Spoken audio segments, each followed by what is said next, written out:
નમસ્કાર, આપ જોઈ રહ્યા છો નેશન પ્લસ ન્યૂઝ. હું છું આપની સાથે હેતલ ભગત. ગુજરાત પ્રદેશ ભાજપ યુવા મોરચાના મંત્રી જય શાહે સોમનાથ મહાદેવના પવિત્ર સાનિધ્યમાં સાદગીપૂર્ણ અને સેવા આધારિત લગ્ન વિધિ યોજી સમાજની નવી દિશા ચિંતા ડિવાઇન ડેસ્ટિનેશન વેડિંગનો અનોખો સંદેશ આપ્યો છે.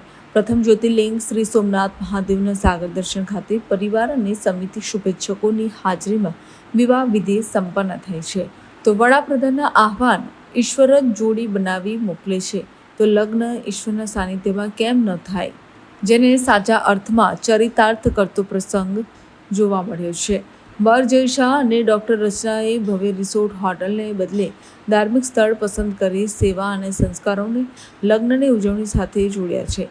લગ્નના પ્રથમ દિવસે ચોટીલાના વૃદ્ધાશ્રમમાં ભોજન અને વડીલોને શાલ ઓઢાડીને આશીર્વાદ લીધા હતા.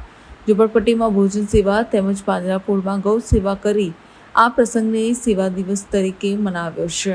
વિવાહ પંચમીના શુભ દિવસે સંપન્ન થયેલ આ લગ્ન સમાજમાં સાદગીપૂર્ણ, ધાર્મિક અને સેવાભાવી લગ્નોની નવી પરંપરાની શરૂઆત રૂપ બનશે.